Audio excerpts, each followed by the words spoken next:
Hello, knowledge seekers. In this episode of 20-Minute Books, we delve into the philosophical and mystical realms of Douglas Harding's classic, On Having No Head. This fascinating book, first published in 1961, embarks on a quest to dismantle the dualistic perspectives deeply ingrained within Western thought, like subject versus object, mind versus body, and self versus non-self. Harding guides us through a combination of empirical observations, personal introspection, and spiritual exercises drawn from Zen Buddhism and other Eastern traditions. His objective? To reveal a radically different way of seeing ourselves and the world. Douglas Harding, an influential English philosopher, mystic, and spiritual teacher, authored numerous profound works, including The Hierarchy of Heaven and Earth. Harding's brilliance was recognized by C.S. Lewis, a renowned writer and Christian theologian, who lauded Harding's work as a masterpiece of genius. On the other end of the spectrum, Harding's ideas in On Having No Head have been admired by Sam Harris, a leading figure in the New Atheist movement and a respected neuroscientist, showcasing the wide appeal and significant impact of Harding's insights. Whether you're a student of philosophy from the East or the West, someone curious about the intricacies of consciousness, or an individual drawn to Zen Buddhism and spirituality, On Having No Head offers a transformative exploration of how we perceive ourselves and our surroundings. Join us as we uncover the essence of Douglas Harding's groundbreaking work, inviting you on a journey to see the world and yourself in a new light.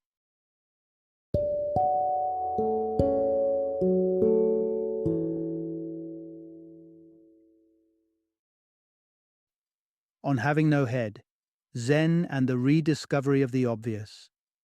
Introduction. Rediscover the essence of consciousness. Finding clarity beyond the obvious. Have you ever paused to wonder where consciousness truly resides? It's a question that might seem straightforward at first. The immediate response might be to point towards our head, the seat of the brain, the command center that processes thoughts, emotions, and perceptions. This line of thinking is backed by centuries of scientific inquiry and aligns neatly with our day-to-day experience. After all, we observe the world from behind our eyes, perceiving everything from what feels like the pinnacle of our physical selves. But what if we took a step back from these ingrained beliefs? By delving deeper into the raw, unfiltered experience of being conscious, we might stumble upon a revelation that veers dramatically from what we've always assumed. This exploration into consciousness invites us to peel back the layers of our preconceived notions, leading us to a profound discovery. Embark on this thought-provoking journey and you'll uncover the notion that consciousness can be likened to a headless expanse. The understanding of why this headless void forms the very foundation of our conscious experience, and the insights Zen Buddhism provides in unraveling the profound implications of this perspective. As we dismantle the conventional wisdom that locates consciousness within the confines of our head, we venture into a space that is both bewildering and enlightening. This shift in perspective reveals a headless void, not a void of nothingness, but a boundless space of potentiality and awareness, free from the constraints of physical form. This fundamental essence of consciousness challenges us to rethink not only where consciousness resides, but also the very nature of our being. Zen Buddhism, with its rich tradition of probing the depths of the mind and existence, offers a valuable framework for understanding this headless void. It prompts us to see beyond the illusion of separation between the observer and the observed, leading us towards a more integrated, holistic view of consciousness. This journey into the heart of consciousness does more than just challenge our existing beliefs. It opens up new avenues for understanding ourselves and the world around us in a dramatically new light. As we embrace the concept of a headless void, we discover a cornerstone of consciousness that is both liberating and mystifying, inviting us to explore the infinite depth of our being. Part 1. A Journey to Enlightenment. The moment that changed everything. In the transformative years of early adulthood, Life often presents us with moments that deeply impact our view of the world and ourselves. For the author, one such moment occurred when he was 33, casting an indelible mark on his perception and setting him on a path of profound reflection. The essence of this transformative journey was ignited by an experience so pivotal it reshaped his entire philosophical outlook. The core insight we're about to delve into originates from this singular event in the author's life, an experience that became the fountainhead of all ensuing philosophical explorations he would undertake. To fully grasp the depth of the concepts we're discussing, it's crucial to wind back the clock and revisit that life-altering moment. While walking amidst the majestic Himalayas, the author encountered a state of consciousness so unusual, it would forever change his understanding of reality. For a brief spell, he stepped out of the relentless stream of thoughts, interpretations, and the linguistic constructions that constantly fill our minds. He wasn't contemplating or analyzing, he wasn't even aware of his identity as a human being. His entire being was immersed in the present, fully engaged with the sensory experiences unfurling around him. As he surveyed his surroundings, his attention was particularly drawn to his visual perception. Beginning an innocent exploration, he traced the outlines of his physical body, noting his pant legs that culminated in shoes and shirt sleeves that ended in hands. However, when his gaze sought to find the culmination of his shirt front, he was met with an astonishing revelation: nothingness. Atop his shoulders, there wasn't the head he expected to perceive. Instead, there was an inexplicable void. This absence, which he later referred to as the headless void, defied normalcy. Where logic dictated the presence of his head, he found an empty expanse. Yet, upon closer inspection, this space was far from void. It was brimming with the vividness of the Himalayan landscape. Grass, trees, mountains, and the azure sky filled the space where his head ought to have been. This absence of his head paradoxically made room for the inclusion of the entire world around him. In this surreal moment, the author realized another profound absence, that of himself, the observer. The magnificent scene before him existed independently, devoid of an eye to perceive it. It was a manifest reality, radiantly existing on its own, suspended miraculously within the void. Though such an experience may sound mystical or arcane, for the author it was marked by an unparalleled simplicity. It infused him with a tranquil sense of joy and peace, heralding the beginning of a philosophical odyssey grounded in the beauty of that singular transformative experience. Part 2. A shift in perspective. Reimagining the self in the aftermath of an epiphany.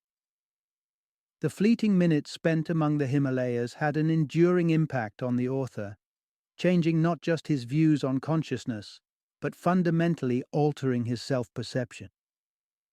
The transformation was so profound that it compelled him to dissect and reassess his pre-established notions of reality and his place within it. In the wake of this enlightening experience, the author was thrust into a state of introspection, questioning the very structure of his personal identity. Traditionally, he had envisioned himself much like a house, with his body forming the structure, his eyes acting as windows to the world, and his conscious self residing within, ever watchful through these windows.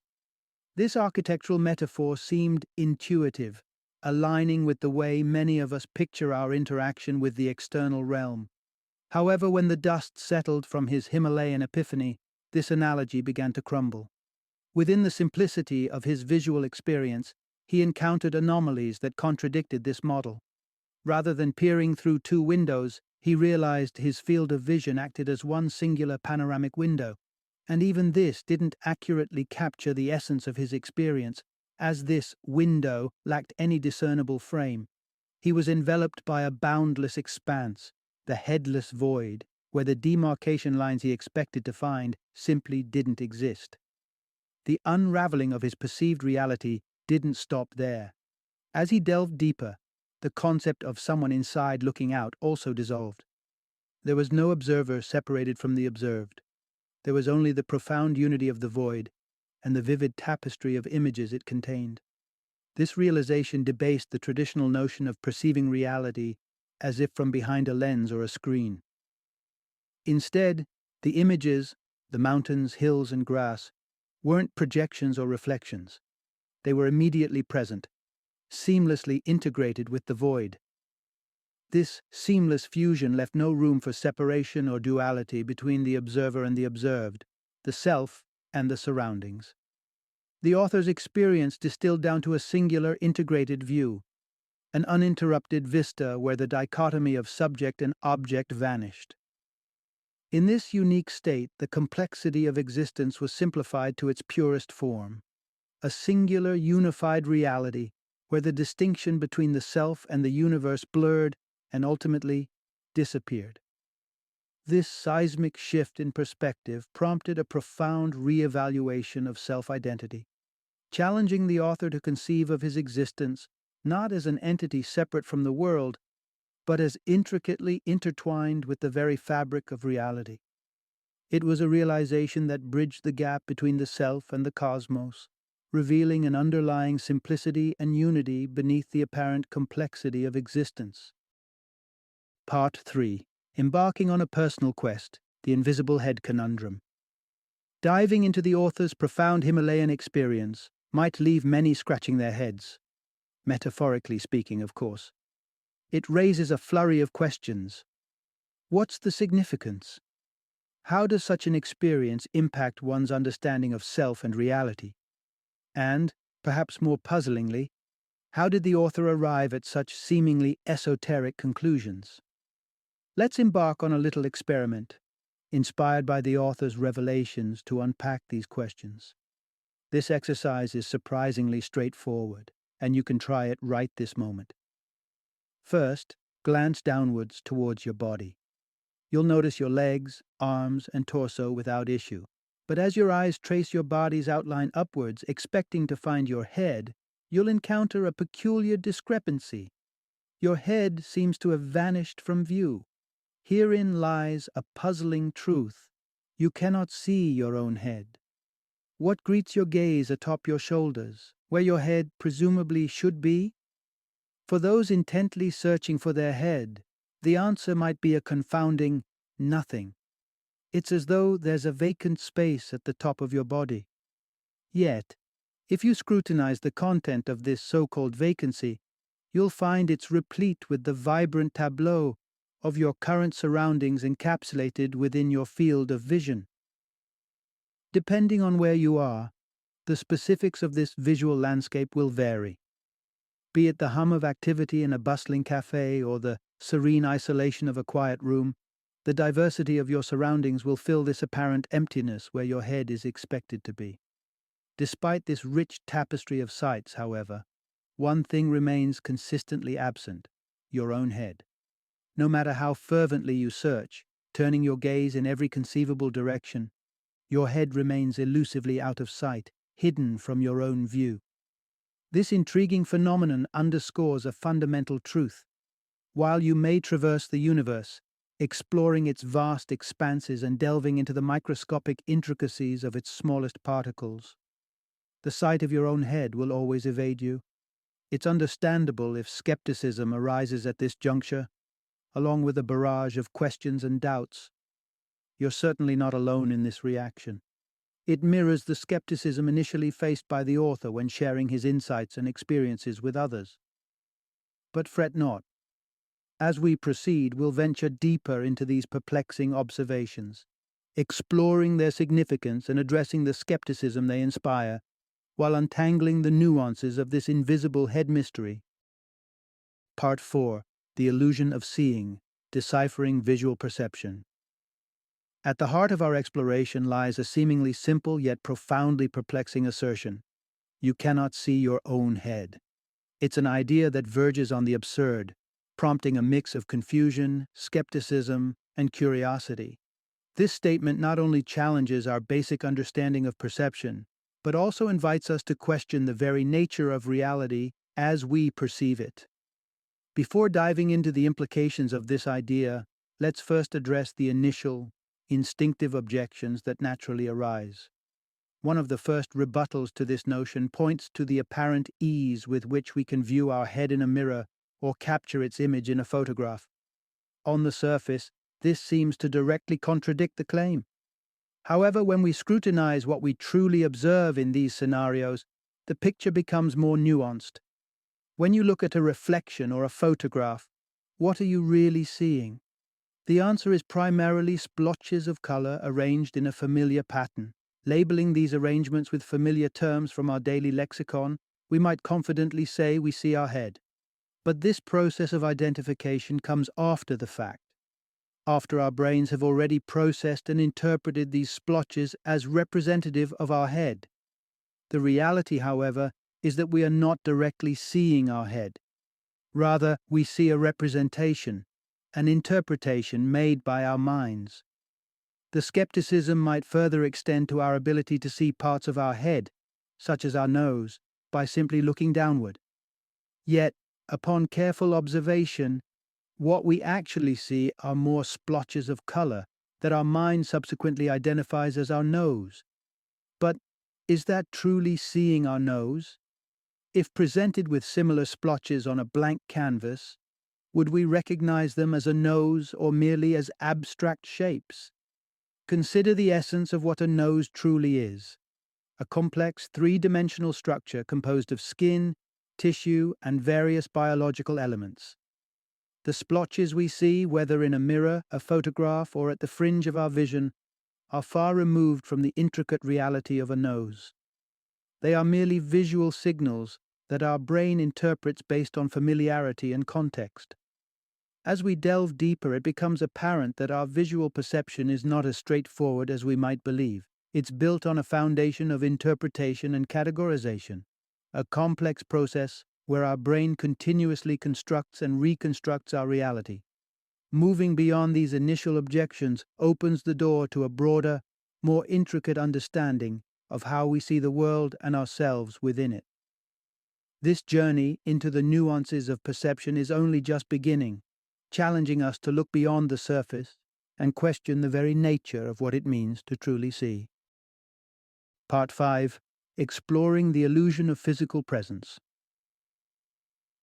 Our journey through challenging conventional perceptions continues, and it's time to push the envelope further, extending the insightful inquiry from our head all the way down to the rest of our body. Picking up the thread of our previous conversations, let's confront another misleading intuition: that we can actually see our body in its entirety. This assumption, while widespread and seemingly self-evident, crumbles upon closer scrutiny, much like the earlier case with our head. Just as you can't truly see your head, it turns out you can't fully perceive your body either. This realization may come as a surprise. After all, a quick glance downward confirms the presence of feet, legs, arms, and torso. Yet when we pause to examine what we're genuinely observing, without the automatic interpretations our minds impose, we're met with a startling revelation. All we encounter are various shapes and hues, akin to the aforementioned splotches of color identified as our nose. But here lies the crux of the matter. Are these shapes and colors truly our body? When we look at our torso, for instance, we see a bounded form clothed in fabric, presenting specific shades and contours. But does this visual input equate to the torso we conceive of? A complex anatomical structure composed of bones, muscles, and organs? The straightforward answer is no. What we perceive as our torso, or any other body part, through our vision is merely a visual representation, a simplified placeholder for the intricate three-dimensional entity we know from biology and personal experience. The implication of this insight is profound and somewhat disorienting. If our direct sensory experience of our body is reduced to mere perceptions of shape and color, then can we truly claim to see our body as it is? The observation applies universally across our bodily perception, suggesting that our entire physical self, as we visually perceive it, is an elaborate interpretive construct rather than a direct apprehension of reality. This recognition throws us into deeper philosophical waters. If both our head and the rest of our body elude our direct visual perception, what does this say about the nature of consciousness and our engagement with the physical world? It suggests that much of what we take for granted about our personal existence and how we inhabit our bodies is mediated by layers of perception and interpretation. The unfolding narrative of this exploration reveals that what we consider to be the most immediate aspects of our existence, our own body and head, are, in fact, not as directly accessible as we might have believed. This leads us to ponder the extent to which our conscious experience is shaped by these perceptual filters and what lies beyond them. As we navigate through these philosophical undercurrents, the journey invites us to reconsider the boundaries of self-awareness and the mystery enveloping our conscious experience. The dialogue between apparent objections and deeper truths not only enriches our understanding, but also opens new vistas for contemplation. Part 6. Navigating the landscape of perception, bodies, minds, and beyond. As we further delve into the depths of our perception and existence, we find ourselves momentarily adrift, having seemingly relinquished not just our physical heads and bodies, but teetering on the brink of questioning our very sanity. The proposal that we might not actually possess heads or bodies in the way we conventionally understand seems, on its surface, to flirt with the absurd.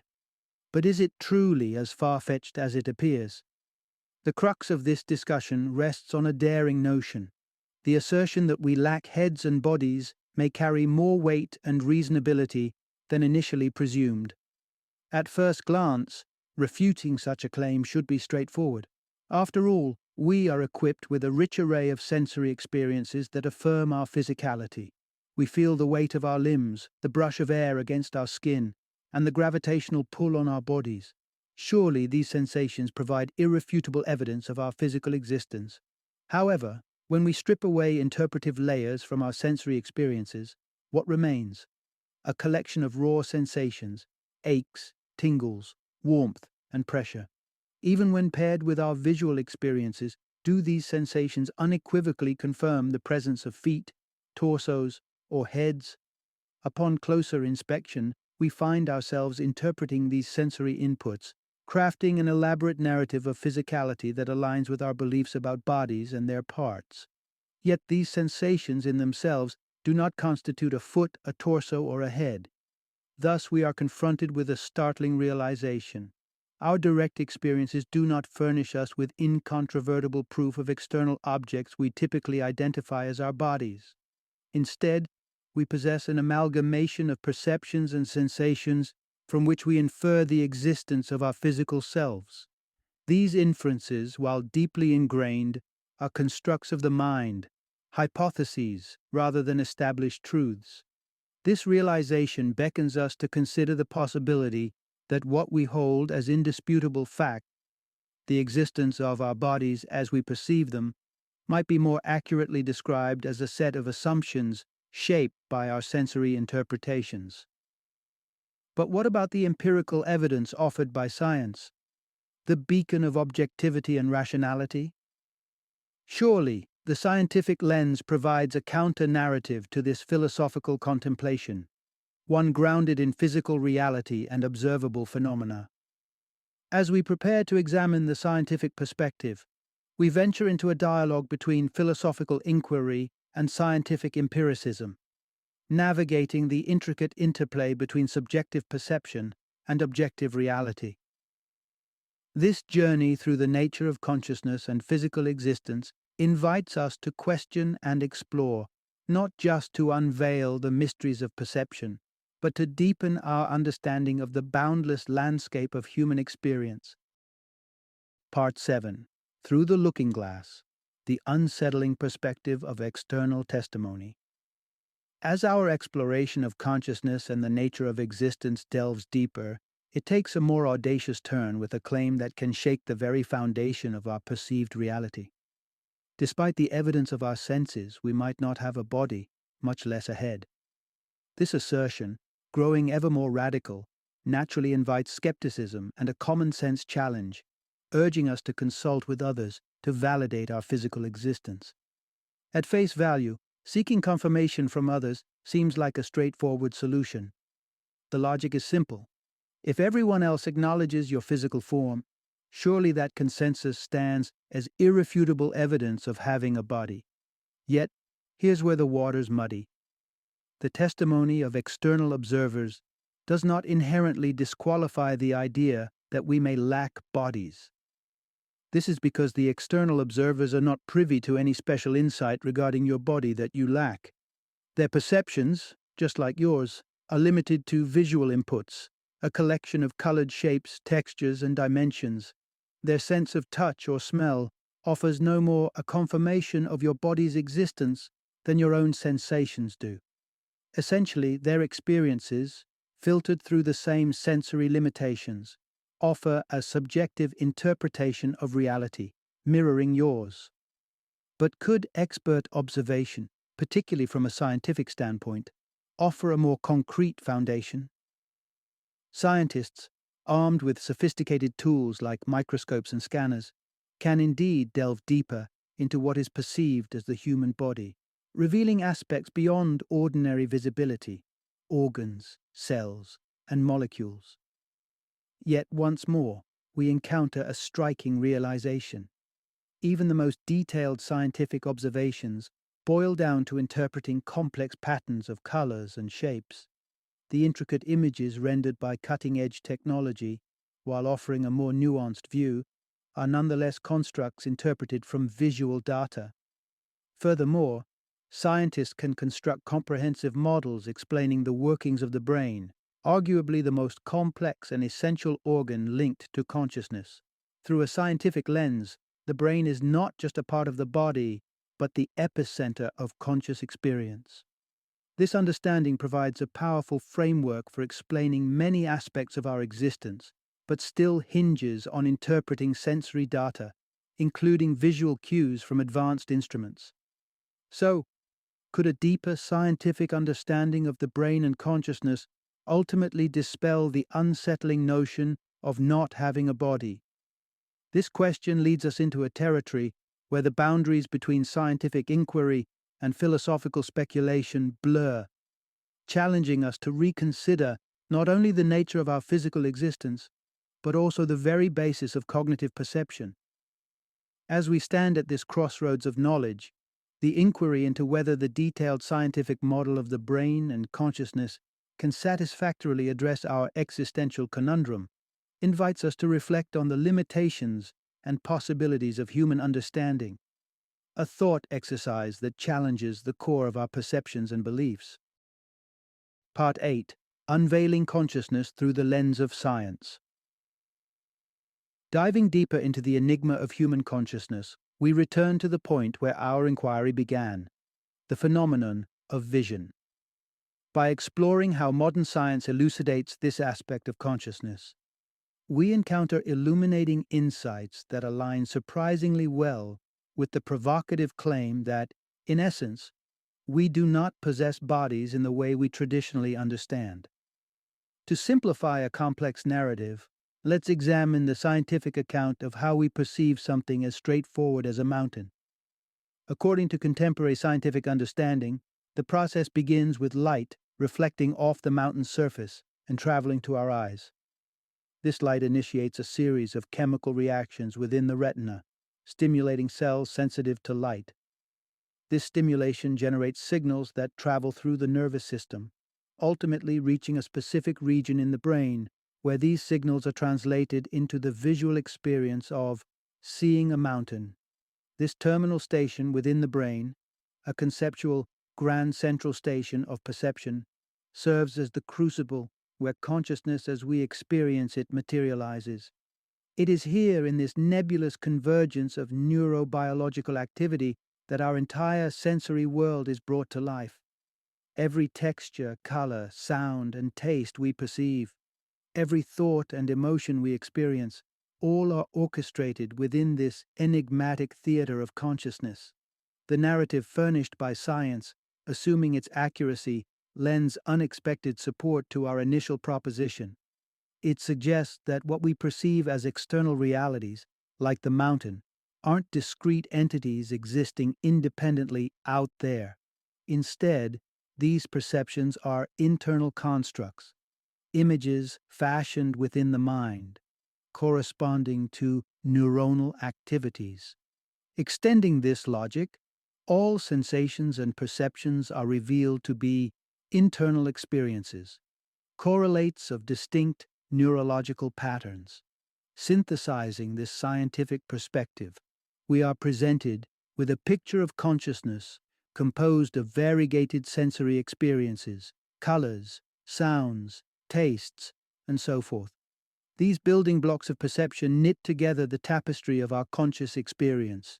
Yet, when we strip away the interpretations we impose, what remains are the raw constituents of our sensory world, essentially the splotches of color and their kin we've discussed.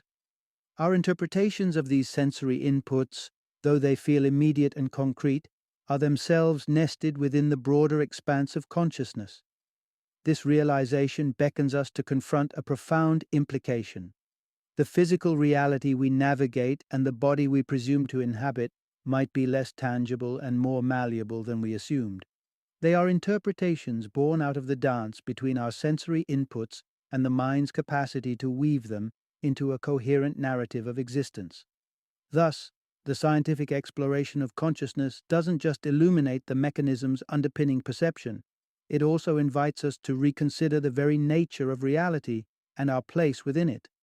In this light, the assertion that we lack bodies, as traditionally conceived, becomes less a refutation of physical existence and more an invitation to apprehend reality through a new, transformative lens. Part 9. Perception Without Boundaries, Re-evaluating the Canvas of Reality. In the climactic conclusion of our journey, we return to the author's transformative realization amidst the breathtaking vistas of the Himalayas. Here, devoid of the head that ostensibly serves as the perceiver's vantage point, we're invited to immerse ourselves fully in the panoramic expanse of direct experience. At the core of this profound insight is the realization, as far as we can tell, there's nothing beyond our immediate experiences. Embarking on this sensory exploration, we're surrounded by what we've learned to name mountains, hills, and grass. Yet, stripping away the layers of language and concept, what remains is a vivid tapestry of colors and forms. These names we assign and the wealth of knowledge they invoke are but layers we overlay upon the raw tableau of our perception. Consider, for example, the patch of green we label grass and the imposing silhouette we call a mountain. Our intellect tells us that, in physical reality, a blade of grass is dwarfed by the grandeur of a mountain. Yet, this comparison hinges on the inference of distance, a conceptual leap we make based on the apparent size of these objects within our field of view. However, diving deeper into the essence of our visual experience, we encounter a realm devoid of such distinctions. Here, in the unfettered landscape of perception, there exists no measure of distance, no delineation between observer and observed. The shapes that inhabit this field, regardless of what they represent in physical space, share an equal presence, much like strokes of color on an artist's canvas. Yet upon closer reflection we realize the analogy of the canvas itself implies a backdrop, a tangible surface upon which reality is cast. In our direct visual experience, however, such a substrate is conspicuously absent. The forms and hues that populate our perception stand alone, unanchored and devoid of any deeper spatial context. In this moment of clarity, we apprehend that our attempt to project depth and separation onto this tableau is an act of mental construction. The distinctions of near and far here and there are not inherent to the perception itself, but are instead interpretive layers we impose upon it. This insight unveils a radical perspective on existence, where the immediacy of our sensory world is not a gateway to an external reality, but is the entirety of reality as we can know it. In this boundless perceptual field, there is no space for an observer distinct from the observed, no divide between self and surroundings. There is only the continuous expanse of experience, vibrant and immediate, without beginning or end. By embracing this unfiltered immersion in the present moment, we're afforded a glimpse into a realm of consciousness untethered by the constructs of distance, separation, and physicality. It's a realm where the only reality is the ceaseless unfoldment of perception, a dancing kaleidoscope of sensation, where the notion of a canvas behind the colors dissolves into the pure immediacy of experience. Part 10. Embracing the Paradox. The Infinite Value of Nothingness. Navigating through the intricate web of consciousness, we've arrived at a paradoxical conclusion that seems to sit at the very epicenter of our understanding. Nothingness is not merely a void, an absence to be overlooked or dismissed.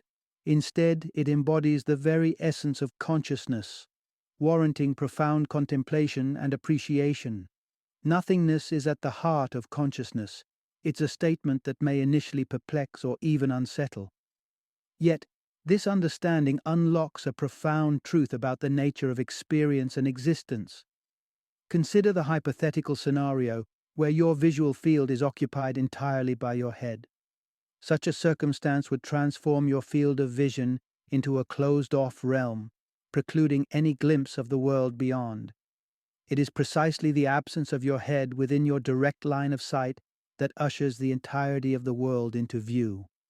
This headless void becomes not a lack, but a canvas, limitless and expansive, inviting the full spectrum of visual experiences to unfold before you. Through this lens, the absence of your head isn't a deficit, it's the very condition that permits the world to reveal itself. While our journey has primarily navigated the realm of visual perception, this principle extends to all sensory experiences. Silence is not merely the absence of sound, but the foundation from which all sounds can emerge and be distinguished. Similarly, the unflavored void is a prerequisite for the appreciation of taste, just as a base state of non-tactile neutrality is essential for the sensation of touch to be meaningful. This concept permeates the entirety of our conscious experience, encompassing not only sensory perceptions, but our thoughts and emotions as well. The backdrop of mental quietude, the nothingness from which thoughts and feelings surface, is indispensable for their emergence and recognition. This exploration reveals nothingness as not just a peripheral aspect of consciousness, but its very core. Delve into any experience and you'll find at its foundation an expanse of nothingness, a void that isn't emptiness but potentiality, the fertile ground from which all phenomena spring forth. It's within this seemingly paradoxical void that the rich tapestry of our experiences is woven, painting the vibrant scenes of our lives. Focusing on this nothingness, we confront the essence of consciousness itself. Far from finding an abyss or a blank slate, we uncover an endless source of potential and presence. At the heart of consciousness lies not an absence, but an all-encompassing space, a realm where the totality of experience resides, waiting to be realized. In the end, the journey through consciousness brings us to a profound realization. Within nothingness, everything finds its place. The nothingness we've explored is not a void to be feared or avoided, but a gateway to understanding the boundless nature of our own awareness and the universe it reflects. Part 11. Reimagining the Tapestry of Self. A shift towards unity. Venturing into the heart of consciousness reveals a landscape far removed from the intricate dualities that form the backbone of Western thought. Grasping the essence of nothingness at the core of our being not only reshapes our understanding of consciousness, but beckons a radical re-evaluation of the self, its relation to the world, and the very fabric of reality. This premise opens the door to a transformative perspective. If nothingness is indeed at the heart of consciousness, it invites us to transcend numerous entrenched assumptions that have long guided Western philosophy and introspection. Imagine attempting to distill the essence of human existence into its most basic components for an extraterrestrial observer. A conventional description might unfold along the lines of a set of biological and physiological facts, anchored by the presence of a body, a brain, and consequently, consciousness. This portrayal, deeply rooted in the Western canon, frames consciousness within a dichotomy of subject and object, internal and external, self and other. This taxonomy of dualities, mind versus body, self versus non-self, the mental realm versus the material world, scaffolds much of our conventional understanding of reality. It sets the stage for a narrative of separation, where the mind is seen as an observer, distinct and detached from the external world it perceives. However, a closer examination of our lived experience of consciousness challenges these divisions. The delineation between observer and observed, between thought and thinker, unravels. When we seek the subject, the thinker behind the thought, the perceiver behind the perception, we encounter, paradoxically, an absence. There isn't a clear demarcation, a tangible entity that can be isolated as the mind, or the self, in contrast to an external universe of objects. Instead, there emerges a seamless unity of experience, a continuum where perceptions, emotions, thoughts, and the sense of self are intertwined in an indivisible whole. This revelation undermines the cornerstone of dualistic thinking, replacing it with a model of consciousness that is inherently non-dualistic. The traditional chasms between mind and body, self and world, dissolve into a recognition of continuity. Our quest for the foundational subject of experience reveals that the subject is the experience, a dynamic, ever-evolving process rather than a static entity. Embracing this understanding propels us beyond the confines of conventional wisdom. It challenges us to reconceptualize our notion of identity, not as an isolated ego residing within a physical vessel, but as an integral aspect of the boundless tapestry of consciousness. This shift from duality to unity, from separation to interconnectedness, disrupts many foundational assumptions of Western thought and opens up avenues for exploring a more holistic, integrated understanding of consciousness and our place in the cosmos. By accepting nothingness as central to our experience, we embark on a journey towards a profound and enriching redefinition of self, one that acknowledges the intricate dance of existence where everything emerges from and returns to the void, the magnificent nothingness at the heart of being. Part 12. Nothingness and Enlightenment, a journey through Zen wisdom. As we navigate the intricate nuances of nothingness at the heart of consciousness, it's intriguing to discover that these reflections find profound resonance in the ancient teachings of Zen Buddhism. This connection reveals a rich tapestry of understanding about the nature of self and the universe that transcends time and cultural boundaries. Zen Buddhism, with its emphasis on direct experience and the cultivation of insight, offers striking parallels to the author's revelations during his Himalayan venture. As he delved into various texts spanning philosophy, religion, and poetry, the teachings of Zen masters stood out, mirroring his own experience and offering a language to articulate the ineffable. Consider the enlightening story of Tungshan, a 9th century Zen master, whose pivotal moment of understanding arrived as he gazed upon his reflection in a pool of water. This encounter illuminated the Heart Sutra's teaching that the body is merely emptiness, and there is no eye, no ear, no nose. In this moment, Tungshan recognized the divide between the image there in the water and the transparent void here in his consciousness. This visceral realization bridged the gap between conceptual knowledge and lived experience, leading him to a profound understanding of Zen, eventually founding the largest sect of Zen Buddhism, Soto. Fast forward to the 16th century, where the Zen master Han Shan experienced a similar epiphany. As he walked, he suddenly recognized that he had no body or mind, but rather was part of one great illuminating whole, omnipresent, perfect, lucid, and serene. This narrative underscores a central theme in Zen, the realization of the non-duality of existence and the interconnection of all things.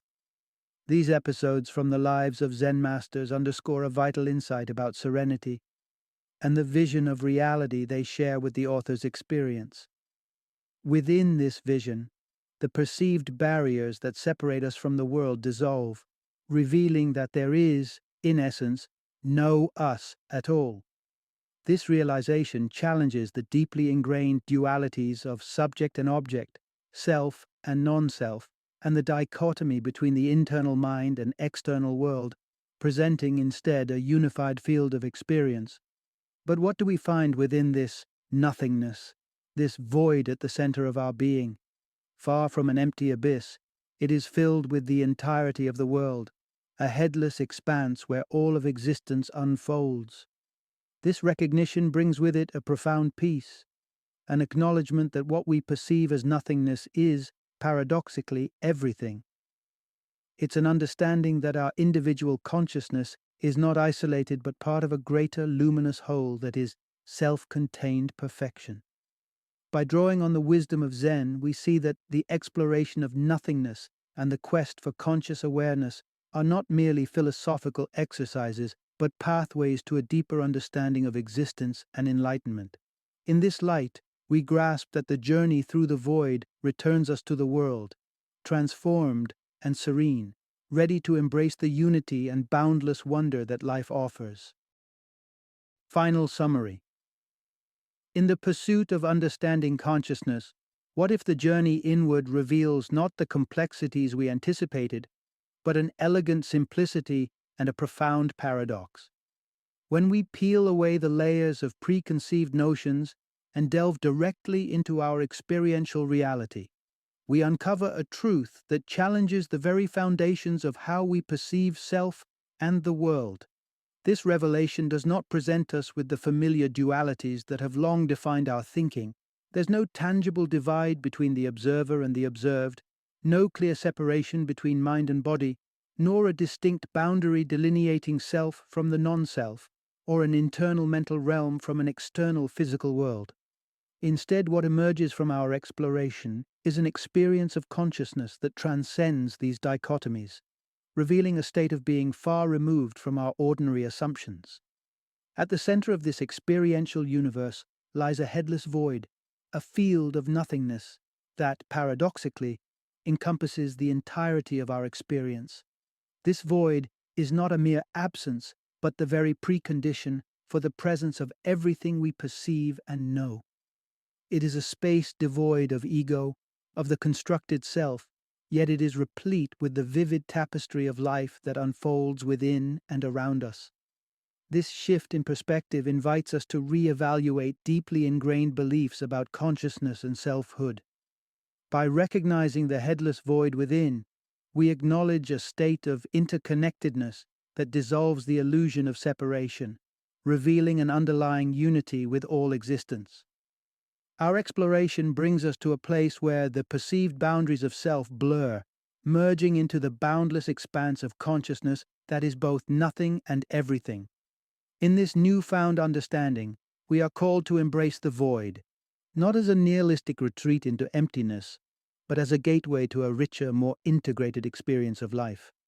It is here, in the heart of nothingness, that we find the potential for true understanding and serenity, a serene acceptance of the mystery and majesty of being.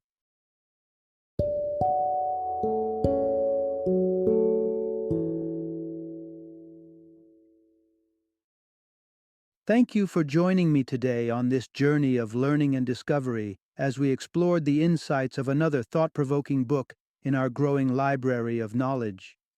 If you've enjoyed our time together, please take a moment to follow our podcast, give us a 5-star rating, and share 20-minute books with other knowledge seekers. Your support truly means a lot. Don't forget to join me again in the next episode, where we will delve into another enriching book. Until then, happy reading and happy listening.